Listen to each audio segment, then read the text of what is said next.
Vous avez regardé l'épisode 3 de House of Dragon saison 2 et vous cherchez un endroit où aller un petit peu plus loin de votre visionnage, c'est juste ici. Bonjour à toutes et à tous, ici Mordred, et aujourd'hui on fait l'analyse, le décryptage des références, des différences entre House of Dragon et Feu et Sang, mais aussi quelques petits spoilers en fin de vidéo pour les lecteurs du livre.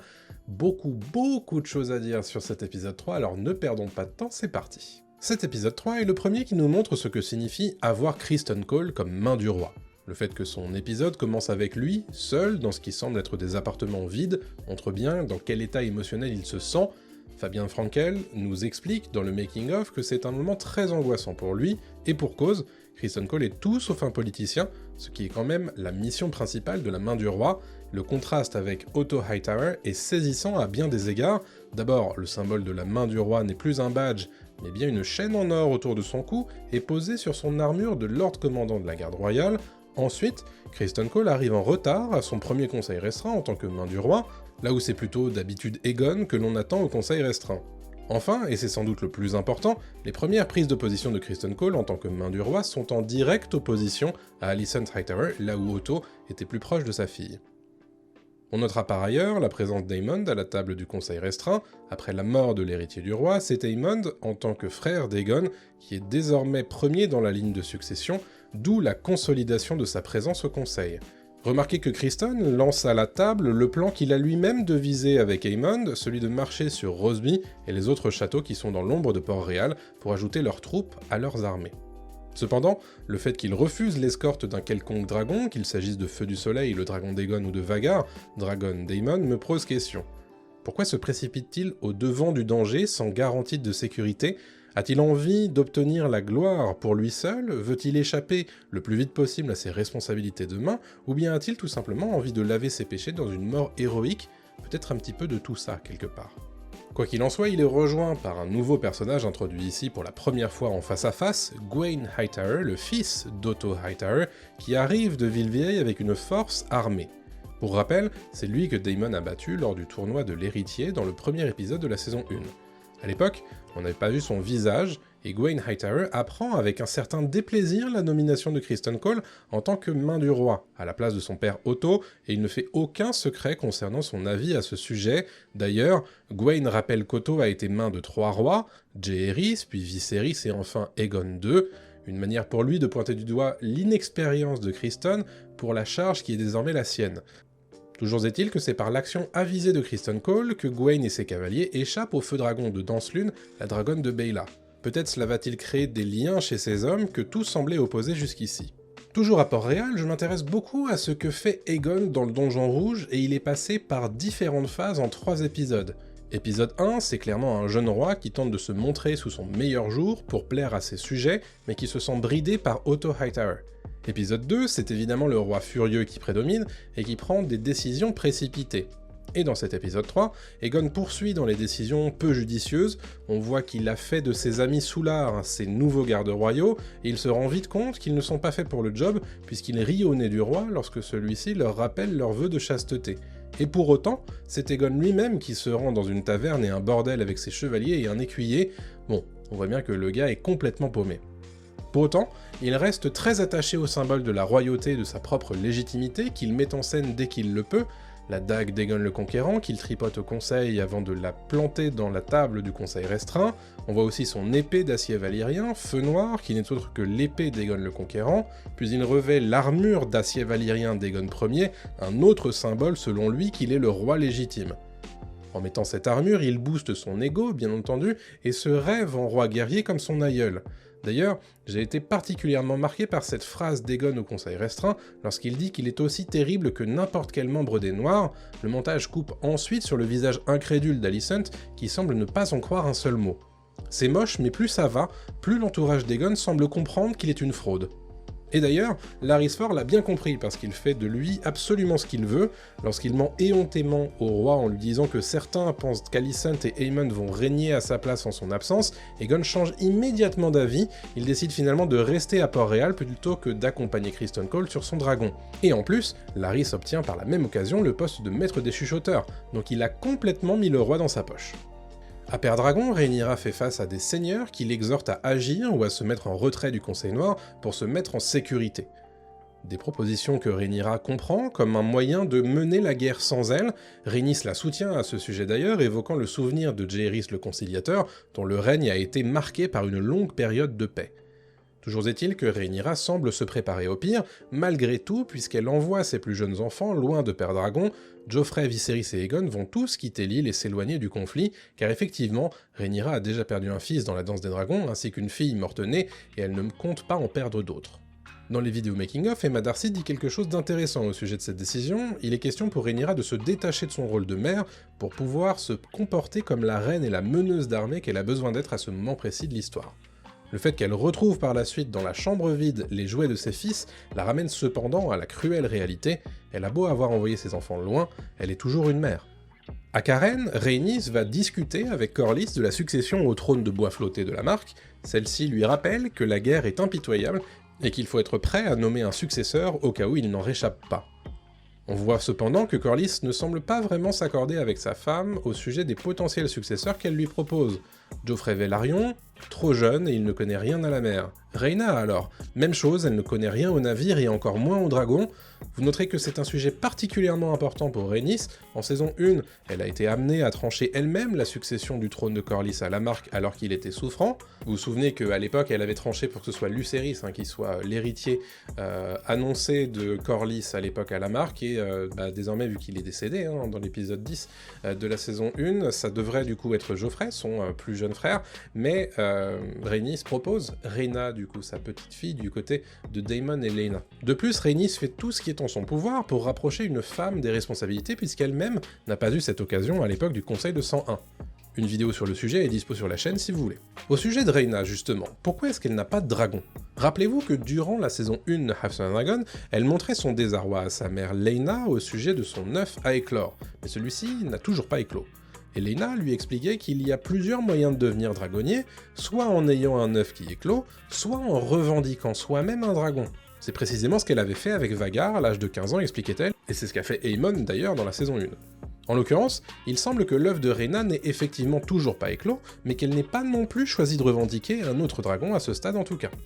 Une situation qui lui semblait déjà très désagréable quand elle était petite, mais qui paraît encore plus pénible désormais, surtout en comparaison à sa sœur, qui elle monte Danse-Lune, et est même suffisamment importante pour que Rhaenyra fasse appel à elle durant la guerre. Dans l'épisode 3, on nous confirme que Mysaria a bien donné l'alerte qui a permis de sauver Rhaenyra du complot d'assassinat de l'épisode 2.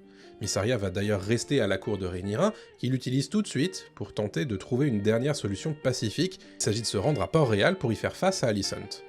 Ici, très clairement, Rhaenyra se met elle-même en danger dans une ultime tentative avant d'être forcée de mettre son royaume en danger. Au septuaire de Port-Réal, c'est évidemment l'occasion de faire des miroirs avec des séquences bien connues de la saison 1, lorsque les jeunes Rhaenyra et Alicent venaient prier dans le septuaire et que Rhaenyra ne se montrait guère attentive. On voit aussi un parallèle net au moment où Rhaenyra menace Alicent avec un couteau, chose qu'Alicent avait elle-même fait dans la furie qu'elle avait de venger l'œil crevé de son fils Aemond dans l'épisode 7 de la saison 1. Plus important cependant dans cette scène, c'est que les deux femmes autrefois amies se rendent compte qu'elles auront beau faire ce qu'elles veulent, aucune solution pacifique ne peut advenir désormais. Rhaenyra explique à Alicent qu'elle a mal compris les derniers mots de Viserys, car il ne parlait pas d'Aegon II mais d'Aegon le Conquérant, et de la prophétie du prince qui fut promis. Alicent, elle, ne veut rien entendre. Elle répète que c'est trop tard et qu'il n'y a pas eu d'erreur. Alicent ici fait le choix d'insister dans la voie qui se trouve face à elle. Il n'y aura pas de réconciliation, il y aura la guerre, et de toute façon, elle n'a plus aucun pouvoir depuis qu'Otto est parti et que ses fils sont désormais en roue libre. Voilà donc comment la guerre froide entre Port-Réal et Père Dragon finira donc par se réchauffer dès l'épisode 4, on imagine. Je voulais mentionner aussi que deux personnages d'intérêt apparaissent dans cet épisode 3, dans House of the Dragon. Commençons par Ulf, qu'on avait déjà entreaperçu dans l'épisode 2. Rappelez-vous, c'est lui qui regardait les cadavres des chasseurs de rats pendus au rempart du Donjon Rouge. Ulf est semble-t-il connu comme le loup blanc dans la taverne qu'il côtoie, et il a l'air d'aimer se faire payer à boire pour raconter l'histoire de sa secrète identité. Ça place évidemment le personnage assez rapidement comme quelqu'un qui aime la boisson, mais aussi les cadeaux, ainsi que se faire mousser auprès d'étrangers. Selon lui, Ulf n'est autre que le fils bâtard de Baelon Targaryen, et donc le demi-frère de Viserys et Daemon Targaryen. Et il ne ment pas quand il dit que si l'information de sa potentielle naissance se savait, il risquerait la mort. Il n'est en effet jamais bon d'être bâtard d'une lignée royale, puisque le pouvoir en place a souvent tendance à les faire disparaître pour éviter des revendications contre leur souveraineté. Rappelez-vous de Gendry dans la saison 1 de Game of Thrones par exemple. Je parlerai un petit peu plus d'Ulf dans la section spoiler du livre pour les lecteurs en fin de vidéo. Pendant ce temps, Daemon arrive à Harrenhal et découvre un château dans un état de délabrement assez avancé. Pour rappel, le château a été incendié par le feu dragon de Balerion, la monture d'Aegon le Conquérant, durant la guerre de conquête. Et les réparations sont tellement coûteuses qu'elles n'ont jamais eu lieu, ou du moins pas suffisamment. Cet épisode 3 nous permet enfin de découvrir l'intérieur de ce château, et les scènes sont toujours très réussies, je dois le dire. L'arrivée de Daemon permet de nous rendre compte de l'ambiance qui règne là-bas, ambiance soutenue par des notes éthérées de Ramin Djawadi qui vient complètement soutenir la réputation du château hanté d'Harrenhal. Les jeux de lumière et d'échelle, par ailleurs, sont particulièrement bien trouvés, perso, j'ai adoré. On note aussi que Harrenhal est particulièrement mal défendu pour un château qui a déjà eu affaire à une attaque de dragon. Ça doit sans doute venir du fait que ses réparations coûtent cher. En tout cas, Daemon s'attend à trouver de l'adversité, mais n'a besoin finalement d'assommer qu'un seul garde. C'est plutôt sympa pour lui, avouons-le. C'est aussi l'occasion de retrouver la salle où avait lieu le Conseil de 101 dans le tout premier épisode de la saison 1 House of Dragon, dans son prologue que j'avais d'ailleurs analysé. Le prince consort s'invite à la table de Simon Fort, gardien du château et grand-oncle de Larys Fort, dont on comprend assez facilement qu'il n'apprécie pas trop son neveu, qu'il tient pour responsable de l'incendie qui a coûté la vie de Lionel Fort ainsi que son fils Harwin. Simon Fort déclare son allégeance pour Rhaenyra sous la menace de Daemon Targaryen qui, fait notable, demande au Castellan de se référer à lui en tant que sire ou majesté. De quoi nous faire douter encore un peu plus sur les motivations de Daemon à Harrenhal. Est-ce que c'est pour amasser une armée pour Rhaenyra ou pour lui-même? Le mystère reste entier pour le moment dans la saison 2, surtout que Daemon choisit de ne pas donner de nouvelles de ses progrès à Père Dragon. Daemon dévoile un côté de lui qu'on ne connaissait pas dans cet épisode 3, une sorte de paranoïa qui lui fait douter de tout. Il sait que le meilleur moyen de se débarrasser d'un dragon est de se débarrasser du dragonnier lui-même. Aussi décide-t-il de ne pas manger ce qu'on lui propose car la nourriture pourrait être empoisonnée, mais aussi de s'enfermer à double tour dans sa chambre, reste à voir s'il poursuivra dans cette lancée ou non. À Harrenhal, Daemon est également frappé par une vision dans laquelle est présente la jeune Rhaenyra qu'il a connue au début de la saison 1, celle-ci est en train de recoudre la tête décapitée du jeune Jaehaerys. Cette vision nous permet de découvrir ce qui se déroule à l'intérieur de l'esprit de Daemon, qui visiblement ressent une certaine forme de culpabilité d'être responsable de la mort d'un enfant innocent. Le fait que Rhaenyra soit présente dans cette vision est aussi frappant pour les remords que cela exprime, d'autant plus qu'il s'agit de la jeune Rhaenyra à laquelle il était particulièrement attaché. Dans la vision, Rhaenyra explique que c'est toujours elle qui doit réparer ce que Daemon casse avant que la vision ne s'achève sur lui devant le Barral de Harrenhal et qu'il fasse face à une femme énigmatique qui lui promet une mort certaine. Un autre personnage d'intérêt, justement, arrive dans ce troisième épisode, mais n'est pas encore nommé. Il s'agit d'Alice Rivers, dont je parlerai plus avant dans la section spoiler du livre, mais pour me baser uniquement sur ce qu'on a vu d'elle dans l'épisode 3, à savoir pas grand-chose, il semble en tout cas qu'elle ait une importance certaine à la cour d'Harrenhal. Elle va et vient en effet dans le château à sa guise, et entre dans la salle du banquet du Seigneur sans qu'on lève un sourcil. Sa présence juste après la fin de la vision de Daemon est intéressante par ailleurs, comme si elle savait où il se trouvait. Enfin, les seuls mots qu'elle prononce sont particulièrement frappants puisqu'ils viennent confirmer la paranoïa qu'on évoquait de Daemon. Vous allez mourir ici, voilà qui ne va pas rassurer Daemon, c'est certain. C'est le moment pour moi de vous rappeler que si vous appréciez ce genre de vidéo, ça fait toujours super plaisir et ça aide énormément la chaîne d'avoir un like, un commentaire et un abonnement avec une petite cloche si jamais vous n'avez pas encore fait. Merci évidemment de le faire. Vous pouvez aussi me suivre sur les différents réseaux sociaux ainsi que sur ma page Discord où vous retrouverez un certain nombre de fans de Game of Thrones et de House of Dragon et de bien d'autres choses. Vous pouvez aussi participer au financement de mon activité en me soutenant sur ma page Ko-fi, sur KissKissBankBank ou en rejoignant la chaîne YouTube. Merci évidemment à tous mes soutiens et vous aurez accès à des contenus exclusifs, notamment des podcasts de lecture de certains extraits intéressants de Feu et Sang. Je vous rappelle évidemment que vous pouvez me suivre également en live tous les mardis à 21h en compagnie de Mr. Grimes et de Say My Name pour débriefer chaque épisode de House of Dragon durant la saison 2. Allez, c'est parti pour le reste de la vidéo. Cet épisode 3 fourmille également de petits détails et de références que je vous propose de décrypter ici dans cette partie. D'abord, les Bracken et les Nerbosques sont mis en lumière par la séquence d'introduction de l'épisode 3 de House of Dragon saison 2. Déjà, plaçons-les sur une carte. Il s'agit de deux maisons anciennes situées dans le Conflant. L'une est basée à Corneilla, la maison Nerbosque, tandis que l'autre, la maison Bracken, siège à La Haye-Pierre. Les deux maisons sont vassales de la maison Tully, qui règne à vives aigues sur la région du Conflant. Dans cet épisode 3, on voit les conséquences macabres de leur rivalité millénaire, mais pourquoi se détestent-ils à ce point? On apprend notamment dans les romans du Trône de Fer que la rivalité des Bracken et des Nerbosques est aussi ancienne que leur maison et remonterait à l'âge des héros, soit plusieurs siècles avant la conquête. Pour faire court, les Bracken racontent qu'ils auraient clamé leur souveraineté sur la maison Nerbosque, tandis que les Nerbosques, eux, ne le voient pas de ce point de vue et affirment que les Bracken étaient des vassaux qui leur ont été déloyaux. En gros, les légendes des deux maisons s'accusent l'une et l'autre de déloyauté. La vérité, cependant, ne peut être établie et semble perdue à travers les âges. Quoi qu'il en soit, depuis, les querelles sont régulières entre les deux maisons, même si elles ont parfois combattu l'une à côté de l'autre contre des ennemis communs. Leur rivalité était telle que leurs différents suzerains ont dû les surveiller de près, voire les punir pour éviter d'autres rixes ou batailles. Dans ce début d'épisode 3, on assiste aux conséquences de ce que Feu et Sang appelle la bataille du Moulin Brûlé. On le voit d'ailleurs à plusieurs reprises dans la séquence, toisant le théâtre de la bataille. Le livre, comme la série, nous explique que les Nerbosques se sont déclarés pour Rhaenyra, tandis que les Bracken, eux, ont suivi le roi Aegon II.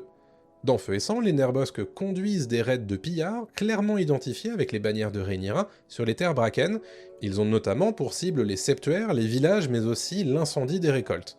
Et c'est pour répondre à ces actions que le seigneur Humphrey Bracken envoie son armée menée par son fils et héritier Amos Bracken au nord-ouest. Ces troupes sont cependant surprises par une armée menée par Samuel Nerbosque, le seigneur de Corneilla. Durant la bataille, le moulin qui surplombe la zone et la rivière prend feu, donnant ainsi son nom à la bataille du Moulin Brûlé. Le bilan de la bataille est catastrophique pour les deux camps. Le seigneur Samuel Nerbosque est tué en combat singulier par Amos Bracken, qui lui-même périra d'une flèche particulièrement bien placée. La victoire appartient cependant aux Noirs, puisque les forces Bracken sont en déroute, et Laépierre, le fief des Bracken, finit par être saisi. J'en ai parlé tout à l'heure, Rhaenyra décide d'envoyer ses plus jeunes fils loin de Port-Réal pour les protéger de la guerre qui approche de Père-Dragon. Le calcul est simple, si Rhaenyra a pu être ciblée directement dans sa propre chambre à Père-Dragon, alors personne n'est en sécurité sur cette île. Elle décide donc d'envoyer Joffrey Velaryon, le troisième fils de son union avec Laenor Velaryon, officieusement un bâtard de Harwin Fort, dans le Val pour y placer un dragon, comme le demande Jaime Arryn, en échange de son armée. Ses deux plus jeunes fils, Aegon et Viserys, doivent ensuite être emmenés à Pentos en compagnie de Rhaena, à qui Rhaenyra demande d'être la mère qu'elle ne peut pas être pour eux. Deux dragonnets sont transférés dans la manœuvre, Tyraxes, le jeune dragon de Joffrey, et Nuée d'Orage, le dragonnet du jeune Aegon. Et étant donné la taille de la caisse qui les transporte, on imagine effectivement qu'ils sont tout petits et loin d'être capables de se battre. Enfin, et c'est loin d'être une anecdote, 4 œufs sont aussi du voyage et placés sous la garde de Rhaena. L'œuf bleu n'est autre que l'œuf à éclore du jeune Viserys Targaryen, c'est confirmé dans les vidéos making-of de l'épisode. Quant aux 3 autres œufs, ce sont les œufs trouvés par Daemon durant l'épisode 10 de la saison 1 et qui ont été pondus par Syrax, la dragonne de Rhaenyra. Gita Patel, réalisatrice de l'épisode 3, a par ailleurs confirmé qu'il s'agit bien des 3 œufs que Daenerys obtiendra durant la saison 1 de Game of Thrones. Ceux-ci doivent donc partir en direction de Pentos avec Aegon, Viserys et Rhaena.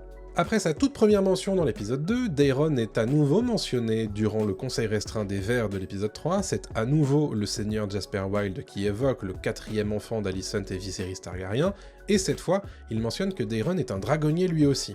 Cela me donne l'occasion de vous expliquer qu'effectivement, Daeron est à Villevieille en ce moment, et qu'il possède une dragonne en âge de se battre. Celle-ci s'appelle Tessarion, et a les écailles bleues cobalt avec les griffes, la crête et le ventre de la couleur du bronze. Si vous voulez plus d'infos, j'ai une vidéo spéciale sur Daeron qui est déjà en ligne. Dans cet épisode 3 de House of Dragon saison 2, il est question pour l'un des conseillers de Rhaenyra de rentrer à Repos des Freux pour y préparer la défense de son château. Il s'agit donc du seigneur Staunton, le seigneur de ce château qui est situé à Westeros du côté nord de la baie de Lanera, au nord-ouest de la Marque. Notez d'ailleurs le blason de sa maison autour de son cou. J'en profite d'ailleurs pour pointer du doigt les symboles de crabe sur le torse du seigneur Celtigar, seigneur de Pincil et soutien de Rhaenyra. Pour revenir à Lord Staunton, mais pourquoi s'inquiète-t-il de devoir protéger son château ? Tout simplement parce que des informations ont été données aux Noirs que Criston Cole marche vers le nord depuis Port-Réal et se dirige entre autres vers Roseby. Repos des Freux est le prochain château d'importance où le seigneur s'est déclaré pour Rhaenyra, après Sombreval notamment. Si certains pensent que Criston Cole va attaquer Harrenhal, d'autres penchent plutôt pour Repos des Freux. Je profite d'ailleurs d'avoir identifié clairement qui est qui dans le Conseil Noir de Rhaenyra pour vous les présenter. Vous avez donc Lord Simon Staunton, seigneur de Repos des Freux dont je viens de parler, il y a Gormon Massey, seigneur de Danse des Pierres, Bartimos Celtigar, seigneur de Pincil, Sir Alfred Broom, chevalier de la maison Broom, reconnaissable à son blason avec un aume, le maître Gérardis est également présent, tout comme les 2 membres de la garde Régine de Rhaenyra, Stéphane Sombrelin et Laurent Marfeu. Je reviens à Ulf, puisqu'il fait des références intéressantes notamment à Dorne et au fait que sa famille n'a jamais réussi à apaiser cette région. Au-delà de ses conjectures personnelles sur son appartenance ou non à la famille Targaryen, il fait ici référence au fait que Dorne est la seule région que les Targaryens n'ont jamais réussi à conquérir sur le temps long. Comme j'en parlais la semaine dernière, il y a bien eu des essais de conquête, mais tous les 3 se sont soldés par un échec au bout du compte. Ulf explique que son grand-père a été pleuré par les Dorniens à sa mort, selon lui son grand-père n'est autre que Jaehaerys Targaryen Ier, et effectivement, Jaehaerys a bel et bien été pleuré par les Dorniens à sa mort, ce que nous explique Feu et Sang en tout cas, un exploit étant donné la haine que porte Dorne à la famille Targaryen. Je reste sur Ulf puisqu'il lance pour la première fois une référence à ce qu'on traduira par... Je reste sur Ulf parce qu'il lance pour la première fois une référence à ce qu'on traduira par la semence des dragons. Il explique être le fils bâtard de Baelon Targaryen, fils de Jaehaerys, ce qui ferait de lui le demi-frère bâtard de Daemon et Viserys, ainsi que l'oncle de Rhaenyra. Il affirme que le sang du dragon coule dans ses veines, ce qui fait de lui un Targaryen au sens qu'il est de la semence du dragon. C'est le terme employé pour décrire les bâtards de la lignée valyrienne, enfantés hors des liens du mariage, que ce soit à Lamarck, Père Dragon, ou bien dans les îles de la baie de Lanera. En effet, Feu et Sang nous explique qu'à Père Dragon plus qu'ailleurs, le droit de la première nuit était souvent appliqué, c'est-à-dire que le seigneur profitait de la première nuit d'une jeune fille mariée, ce qui donnait souvent naissance à des semences de dragons, des bâtards aux cheveux blancs, dont les familles étaient souvent couvertes de richesses par le dit seigneur pour fêter cette naissance. Ce droit a été répudié sous le règne de Jaehaerys Ier, mais cela n'a pas pour autant empêché certains nobles de lignée valyrienne d'avoir des relations hors mariage avec des sujets dans le secret. Ici, c'est la première fois qu'on entend parler de ce terme, et il est très intéressant que ce soit Ulf qui s'autoproclame semence de dragon. Rapidement, je voulais revenir aussi sur les différences entre cet épisode 3 de House of Dragon et le livre Feu et Sang. Comme à son habitude, House of Dragon prend des libertés par rapport à Feu et Sang, ajoutant à l'envie des scènes ou modifiant des passages du livre. C'est beaucoup le cas dans cet épisode 3, d'abord parlons des nombreux ajouts d'importance qui ont été pratiqués ici. On pourra citer la scène dans le bordel où Aegon surprend Aemond au lit avec une prostituée, c'est l'occasion pour Aegon de rajouter une nouvelle couche de raillerie contre son frère, ce qui nous rappelle qu'Aegon faisait lui aussi partie des jeunes hommes qui se moquaient d'Aemond lorsqu'ils étaient enfants. Il y a également la vision de Daemon à Harrenhal, qui est une nouveauté introduite par House of Dragon. Ça vient ajouter à la mythologie du château du Conflent réputé pour être hanté, et toute la séquence à Harrenhal est à mon sens brillamment mise en image. Je mentionnerai aussi une modification qui apparaît dans le parcours de Rhaena. Dans Feu et Sang, Rhaenyra envoie effectivement la jeune femme avec Joffrey dans le Val avec des œufs de dragon. En revanche, il n'est pas question qu'elle accompagne les jeunes Viserys et Aegon de l'autre côté du détroit, à Pentos, pour s'occuper d'eux comme ses propres enfants. Et puis évidemment, il y a la séquence finale avec Rhaenyra qui risque sa vie pour aller appeler Alicent à la paix. Dans Feu et Sang, Rhaenyra ne se rend pas du tout à Port-Réal pour tenter de convaincre Alicent, car Alicent est décrite comme ayant pris part très concrètement à l'usurpation du trône, et il n'y a pas de possibilité de revenir en arrière à ce sujet. Avant de conclure cette vidéo, je voulais faire un retour sur certaines scènes clés qui sont des spoilers des livres, donc évidemment si vous n'avez pas encore lu Feu et Sang, je vous propose de laisser un petit like, un commentaire et un abonnement, et on se donne rendez-vous très prochainement pour une nouvelle vidéo. Merci pour votre soutien, et là, à partir de maintenant, il y aura quelques spoilers de Feu et Sang, mais des spoilers d'importance, donc merci de ne pas suivre si vous n'avez pas encore lu le bouquin. House of Dragon commence à développer Ulf le Blanc, par petites touches, certes, mais celles-ci sont déjà assez malines, je trouve. On note déjà que le personnage a ses défauts déjà bien identifiés, le fait qu'il aime parler de lui, qu'il adore qu'on l'écoute, qu'il aime bien se sentir important. Bon, ça correspond tout à fait bien au personnage qu'est Ulf dans le livre, je trouve. C'est assez intéressant également de voir qu'il est, comme Hugues Marteau, mis en place à Port-Réal avant qu'il ne soit sans doute emmené à Père Dragon lorsque les Noirs battront le rappel des semences de dragon. En tout cas, la Semaison Rouge est un des vrais sujets sous-jacents de cette saison 2, et j'ai hâte de voir les dragons qui seront revendiqués et comment. Par ailleurs, on peut se demander où se trouve Horty, puisque c'est la seule semence de dragon qui manque à l'appel depuis le début de la saison 2. Alors est-ce qu'elle va être ignorée, ce qui veut dire qu'on verrait pas Sheep Stealer, donc voleur de moutons dans cette saison 2, ou bien fusionnera-t-on son histoire avec celle d'un autre personnage déjà en place? Le mystère reste entier. Par ailleurs, l'apparition d'Alice Rivers est évidemment un plaisir pour les lecteurs de Feu et Sang qui reconnaîtront un des personnages importants du livre. Ces apparitions mystérieuses et éthérées semblent confirmer son statut de sorcière évoqué comme des rumeurs dans le livre. C'est d'ailleurs à se demander si ce n'est pas elle qui a provoqué la vision de Daemon, et si elle ne va pas en provoquer d'autres. Par ailleurs, le fait qu'elle annonce à Daemon qu'il mourra ici à Harrenhal peut évidemment être lu comme une prophétie qui se réalisera à la fin de la Danse des Dragons. Ces petits ajouts me font dire qu'on devrait voir Alice Rivers développée dans la suite de la série et ça me réjouit, surtout si elle est dotée de certaines sorcelleries. Enfin, je voulais aussi revenir sur cette scène partagée entre Rhaenys et Corlys dans le port de Karen. C'est une scène qui est évidemment intéressante parce que même si Corlys n'en parle pas, on sent bien qu'il a déjà quelqu'un d'autre en tête que Joffrey, Rhaena ou Baela pour lui succéder en tant que seigneur des marées. En tant que lecteur, il est facile de penser que Corlys a en tête Aline de Karen, à qui il est allé parler dans l'épisode 1. Mais pour l'instant, Corlys n'ose pas en parler à sa femme Rhaenys, puisqu'elle n'est pas vraiment au courant de ses coucheries hors mariage, n'est-ce pas ? En tout cas, c'est comme ça que je comprends tout ça avec le contenu de Feu et Sang que nous avons lu. Voilà ce que j'avais à dire sur cet épisode 3 de House of Dragon saison 2, quel plaisir de faire ça toutes les semaines pour vous et d'aller dans le détail de nos visionnages, je trouve que c'est encore plus un kiff.